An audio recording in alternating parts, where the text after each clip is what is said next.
Welcome to this live stream being conducted on behalf of the Census 21 Campaign Alliance. My name is Peter Monk and I'm President of the National Secular Lobby. I'd also like to welcome our interviewee, Michael Dove, who is a member of Humanists Victoria and is also the spokesperson for the Census 21 campaign. Welcome, Michael. Thanks, Peter.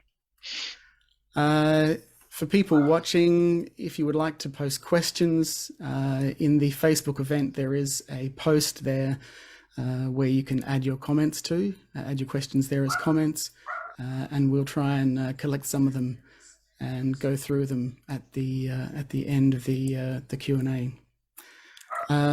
Firstly, tonight, I'd just like to acknowledge that I am here on the traditional lands of the Paramount and Kaurna people, and Michael, the Wurundjeri people, and we pay our respects to their elders past, present and emerging. So before we get into the discussion, I'd just like to note for those of you who perhaps are not so familiar with the Census 21 campaign, it was a joint effort by a number of Australian pro-secular organisations such as the Atheist Foundation of Australia, Sydney Atheists, the Rationalist Society of Australia, Humanists Australia, the National Secular Lobby and Humanists Victoria. And we ran it during the lead up to the 2021 census last year. So we're hoping this discussion will go for half an hour or so, maybe a bit longer. So Michael, some pretty dramatic results coming out today.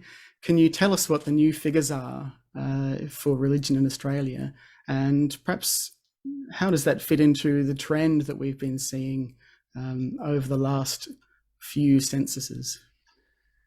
Yeah, look, the results were probably a bit above what we might have been expecting, at the upper range of what our expectations were. So from a campaign perspective, we were pleased to see that increase. And we now have in Australia on a national basis, 38.9% of respondents to the census indicated that they had ticked the no religion box or one of the secular or spiritual boxes, which are under the same grouping. So 38.9% is the figure which many people would have heard bandied around through media during today. And that's a significant increase over previous censuses. In 2016, the equivalent figure was 29.9%. And prior to that, well, if we go back to 2001, which is only 20 years ago, we were looking at a figure of about 15.3%, I think it was, at that time. So since 2001, there's been a really significant growth in the people identifying as non-religious. In fact, more than 2.5 times from the figure of just over 15% in 2001. So we think that's a really significant step. The other thing that I think is worth mentioning is the percentage increase since 2016. So you work out from 29.6% to 38.9%, and you've got somewhere in the region of close to 9% increase, or if you like, a 9 percentage points increase, which equates to about a 30% increase over that short 5-year period. So it really is fairly significant, and I think that's one of the reasons why it's attracted a lot of media attention today. So this result was, these results, do you think were different from expectations, from the campaign's expectations, or from your expectations? Yeah, look, my personal expectations were in the ballpark. As I said, I think it was probably just a little higher than my expectations might have been. However, I think it's important to point out that as a campaign, we still see this result as being an understatement of the real position of the non-religious in Australia.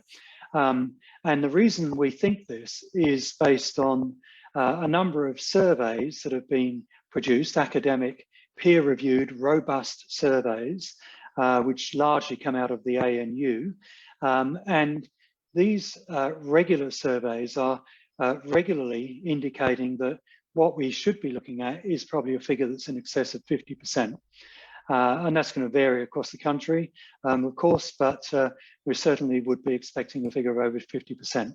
So yes, we're pleased with the growth that we've had, but there's still a long way to go, I think, to close the gap between what we've achieved today as a society and where I think we ought to be in line with what other robust surveys are telling us.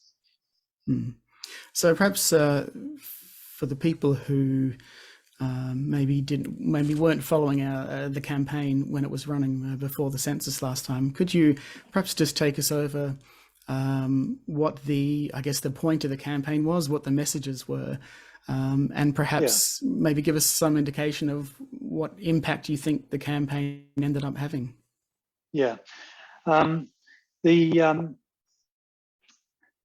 the figure which we have achieved is largely attributed to the efforts of the team, and I think it would be fair to say that the impact of the campaign has been significant. The campaign title was Census 21, Not Religious, Mark No Religion. So the campaign message was basically what it says in the campaign title. It's a mouthful, but it is what it says on the box. And so we think was an effective, simple, direct, and clear message that we think had some cut through in the campaign which we ran. In terms of the effectiveness of the campaign, it's very difficult to separate out the contribution of the different factors which contribute to the growth of a figure like this. But the campaign certainly, I believe, was responsible for some of that growth. It drew attention to quite a few misgivings that people had about using their cultural religion, for example, to answer the question. And in fact, on a couple of media interviews that I was involved in today on radio, there were talkback callers who were saying exactly that, and that they were complimenting the campaign in drawing their attention to the fact that they didn't have to put down the religion that they were brought up in. So if you were brought up as a Catholic, many people continue to record as a Catholic, even though their connection with the Catholic faith is long since gone, and they've moved on to different kinds of worldview, which are no less compassionate and no less society friendly, but they're just different from the structures of the Catholic Church, for example. Mm. Well, you mentioned previously, just a few minutes ago, you were talking about where we should be as a country in terms of our figures. And I know that one of the things that the campaign looked at was the question itself as it's posed in the census. Could you perhaps just talk a bit about what exactly are the problems with the census question, and how do you think it affects the results that we get in the census? Well, look, the question is a fundamental concern that we've had as a group. To remind people, the question states, when you're filling out the form, it says, "What is the person's religion?" ? And any social researcher will endorse our view that such a question presumes that you actually have a religion in the first place. Therefore, it's introducing what's called a presumptuous bias into the equation, which is going to lead you to a distorted result. Probably one of our prime objectives was to try to counter that presumption bias by reminding people that if they were no longer religious, then they should consider marking the no religious box. I think it'd be fair to say also that as a group, we're not anti-religious as such. And we would have fully encouraged people, if they are still practicing a religion and associate religion or identify with a religion, for them to mark the box which is applicable to them. But it would be fair to say that we really would like the ABS and the government to give some serious consideration to modifying the question, perhaps by adding a couple of words, if any, at the end of the question. So it becomes, what is the person's religion, if any? We think that will help make some difference to the understanding of what the question is seeking. And there may also be some consideration given to the placement of the question, which follows on from a series of cultural diversity questions, which kind of conditions the respondent to think in terms of cultural diversity and cultural background, rather than what their current status is in terms of religion. So we think those kind of two things are things that we would like to represent to the ABS and the government as things that they may consider for change in any future censuses. Mm-hmm.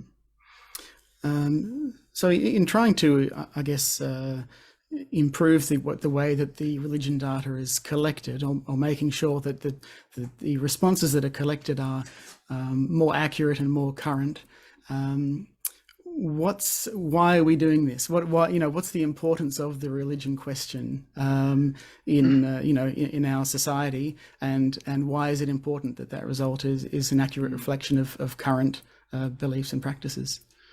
Yeah, look, I think I'd like to say that that's the multi-billion-dollar question in many respects, and I think that the first thing to say is that the census is essentially the gold standard that most government organisations, all government, state, federal, local government, and many other decision-making organisations. The census provides the gold standard in terms of the evidence for the existence of different religious persuasions in the country. And so therefore, we believe it needs to be right.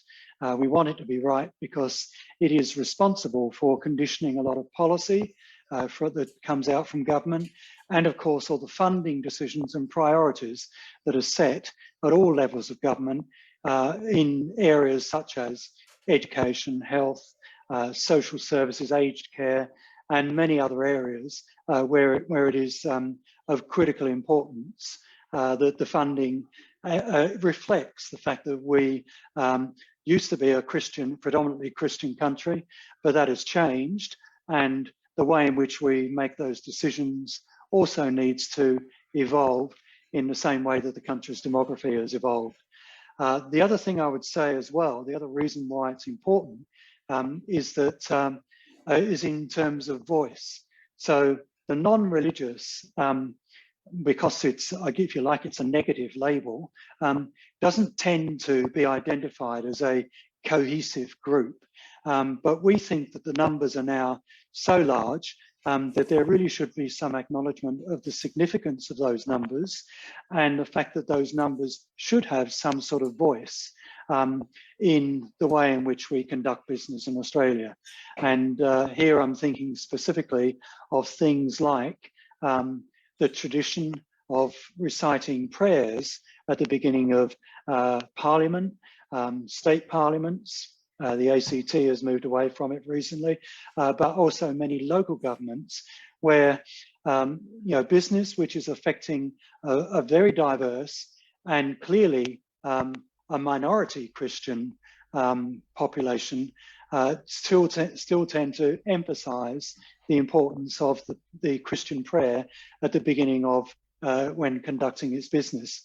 Another example is things like the Anzac Day service. We are aware of people, previous servicemen and women who are not religious and who will not attend Anzac Day ceremonies because for them, they resonate of a Christian, they're modeled on a Christian style of service. And that excludes them from effective participation in that service, which I think is a great denial of justice for people who have sacrificed so much to serve their country, either in peacetime or wartime. It's something else that we feel should change. And probably the third area that I could mention in relation to voice is really the way that media allocates time to people and to voices from different groups. So many religious groups, again, largely because of inertia from the 20th century, when it was clearly a predominantly Christian country, they will get the first stab of having a voice in discussion groups, forums, Q&A sessions, etc. And the sense is now that perhaps that needs to be reviewed by the major media outlets to ensure that some voices are heard from the leaders of non-religious organisations, such as the organisations that this campaign represents, including Humanists Victoria, Rational Society, National Secular Lobby, and the Atheist Foundation of Australia, and associated organisations of those bodies. So we believe the time has come to give serious attention to reviewing the extent to which the non-religious are visible and heard in Australian society.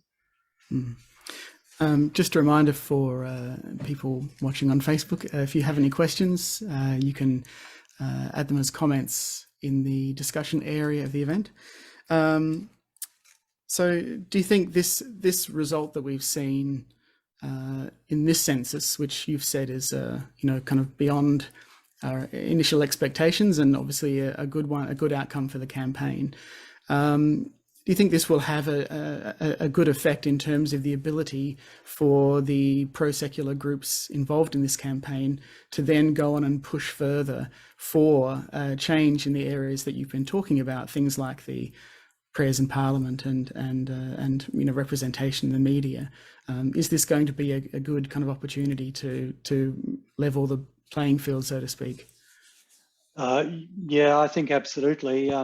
One of the kind of prerequisites for that is to level the playing field up front as well. And by that, what I mean is, currently most religious organisations enjoy a considerable degree of funding, which comes from different government sources. And also, we mustn't forget the significant tax concessions, which are beneficial to those Christian organisations. And clearly, one way of levelling the playing field is to ensure that that non-religious organisations that are also lobbying for improvement in Australian society should have some acknowledgement and access to the benefit of those financial recognition, if you like, that will enable them to pursue the worthy goals that they have, such as making people aware of the fact that the Christian prayers are no longer appropriate. Furthermore, it would strengthen our ability. I mean, essentially, our various groups run on the smell of an oily rag, as they say, and on a shoestring with massive amounts of volunteer time, and our resources are pretty thin. And that puts the non-religious, I think, at a significant disadvantage because its views aren't being represented appropriately. So there's definitely an opportunity for the funding and tax exemption mechanisms to level that playing field. Yeah, no, it seems only fair. Yeah. So in terms of the work that the Census 21 campaign alliance has done on for the census last year when it was running, do you see there being a lot of potential for this group to carry on working in this way, and are we going to is the group going to go on to tackle things like prayers in Parliament to lobby on a kind of a combined basis on those issues as well? Yeah, look, there are each of the contributing organisations is an entity in its own right, and it has its own brief and its own purview and its own purpose. And I think that as our distinct organisations, which are promoting their distinct brand, they do have something different to offer, and they also have a different style in the way in which they might engage with government organisations.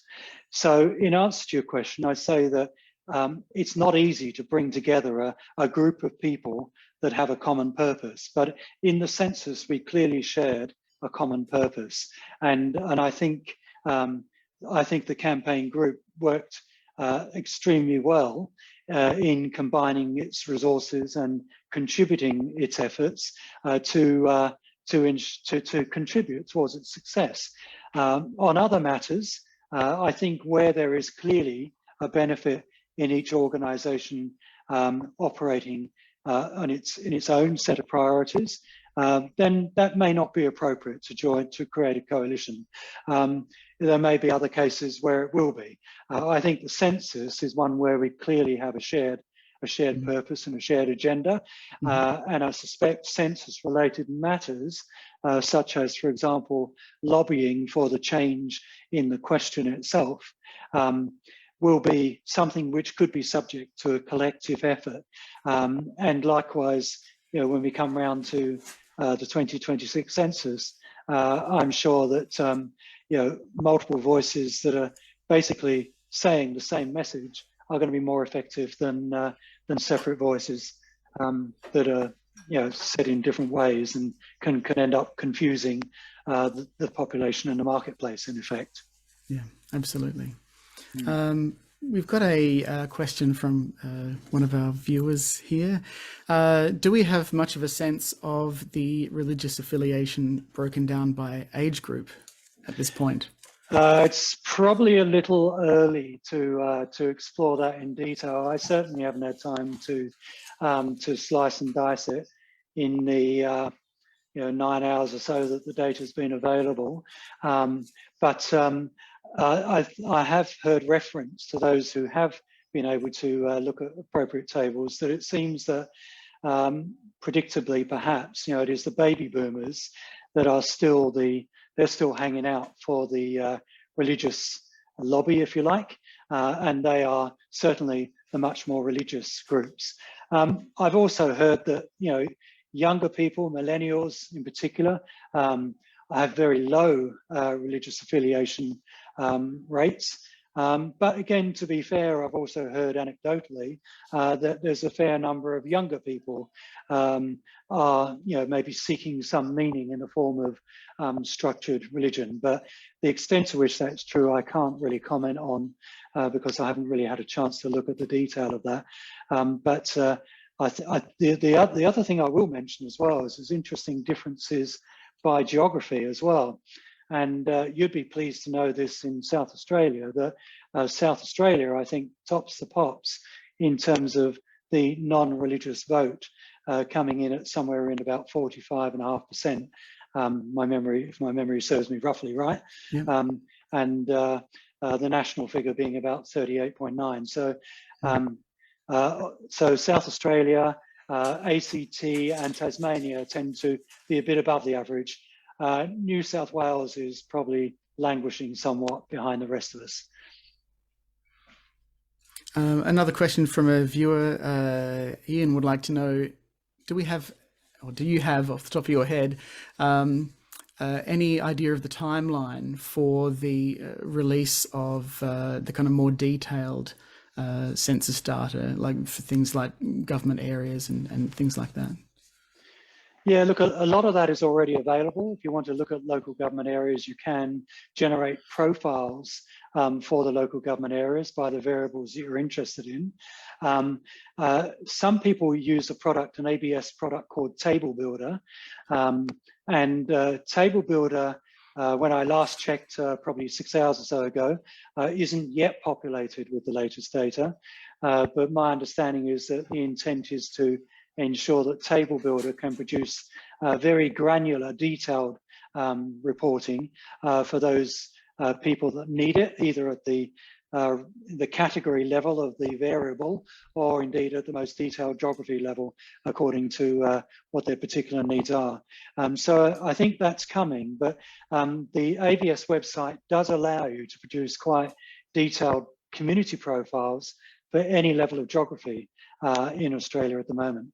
So it is possible, if you really want to find out about, for example, the City of Melbourne local government area, then you can drill down to that and get a community profile, which will cover that area. Okay. Now another question here.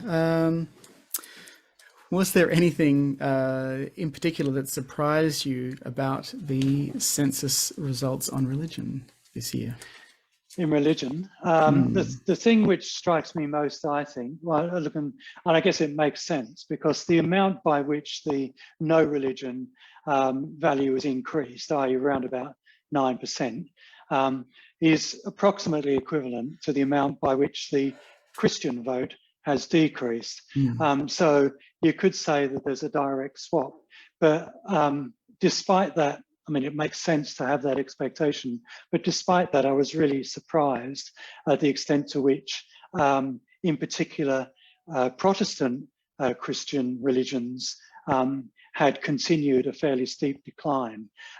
Catholic religions and Orthodox a little more stable, but still have declined, but to a far lesser extent than the Protestant Christian religions. That was probably a little bit of a surprise to me, there was that differentiation within the Christian groups. Okay. Now, the change affecting change in the census and the way that, for example, the wording of the question and things like that is actually a process in which the public can get involved after every. I know this because we submitted something after the last census. After every census, probably about a year or maybe 2 years after every census, the ABS run a public consultation process whereby people can submit suggestions for changes to questions and things like that.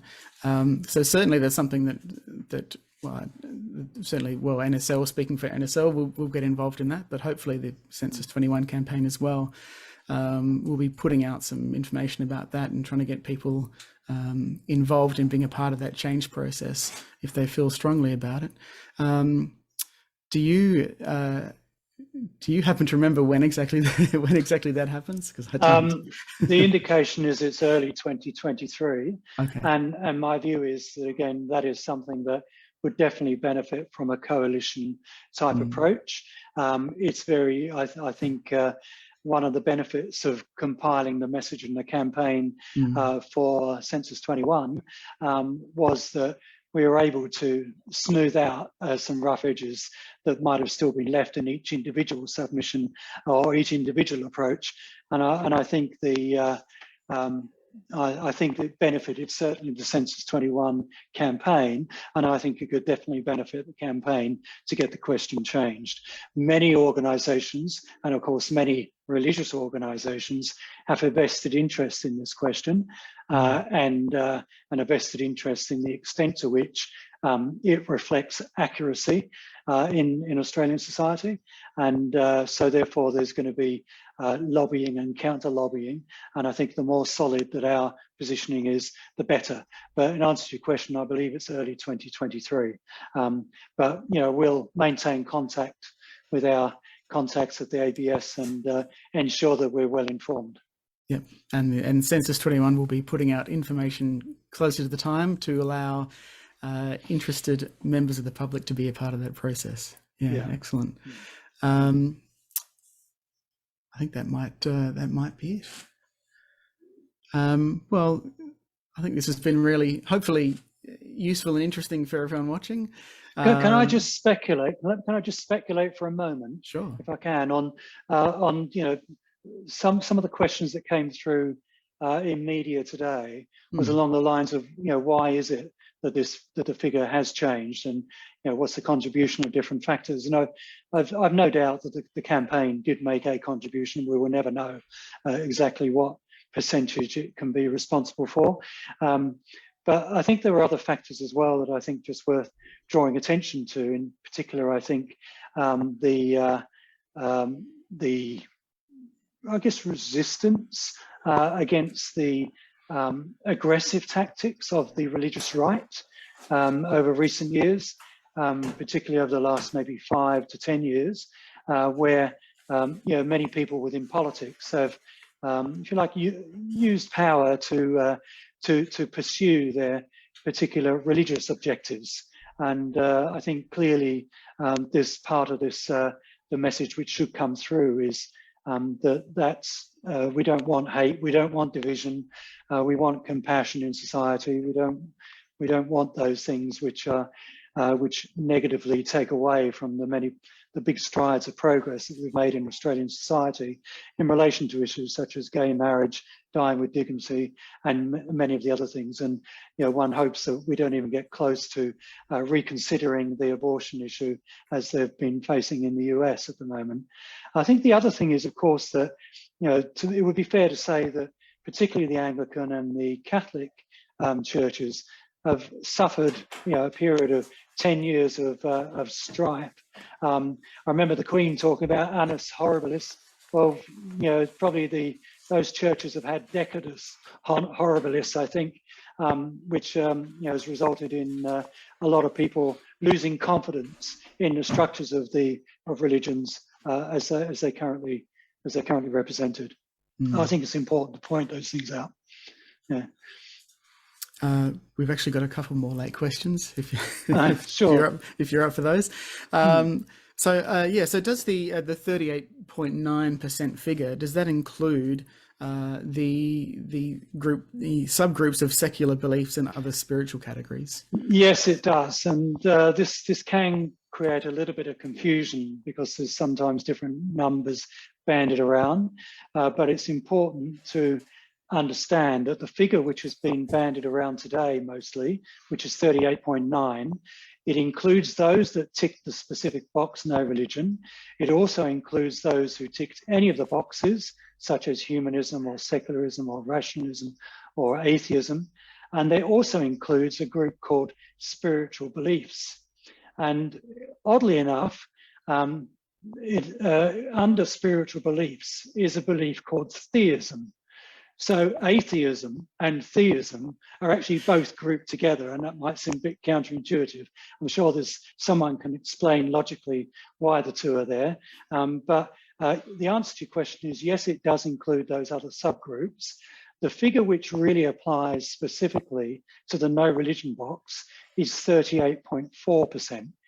So those other two subgroups account for about 0.5% of the figure which has been reported more widely today. Right, so 38.4 is the percentage of people who just ticked the no religion box. No religion, specifically the no religion box, correct, yeah. Yeah, which was the aim of the Census 21 campaign. Exactly, that was our purpose. Our message was to tick that box. That was the result. And that's the one that, I believe that we should be championing. The other boxes, are add-ons that we might say they're also non-religious in terms of formal structured religions, but they're not quite the same as no religion. Mm-hmm. And one more question here: what do you think will be the impact in I guess a more practical sense on things like public funding and government decision making with this kind of result coming out? Well, we'd like to think that the impact is going to be substantial, but the reality is it's going to be very slow. I think the first thing that has got to happen is that decision makers and funding bodies have got to digest this message, internalize it, and nothing's going to happen quickly in this space, sadly. But you'd like to think that there are incremental opportunities to start redirecting some funds to support the non-religious groups that deserve the support and the encouragement and the recognition that this census result suggests that they deserve. Okay, I think we'll wrap it up there. So thanks, Mike. Thanks very much for coming and answering our questions. My pleasure. Hopefully, we'll see a lot more from the Census 21 Campaign Alliance. I think there's a lot of road to go before we've got close to achieving what we ought to be achieving. Yeah, and I'm looking forward to that. Definitely, excellent. So everyone watching, please do keep up with what the Census 21 Campaign Alliance is doing on social media. We have a Facebook page, a Twitter page. We're on Instagram as well. We've got a website. The website address is censusnoreligion.org.au. And we'll be putting out some more information on the census figures.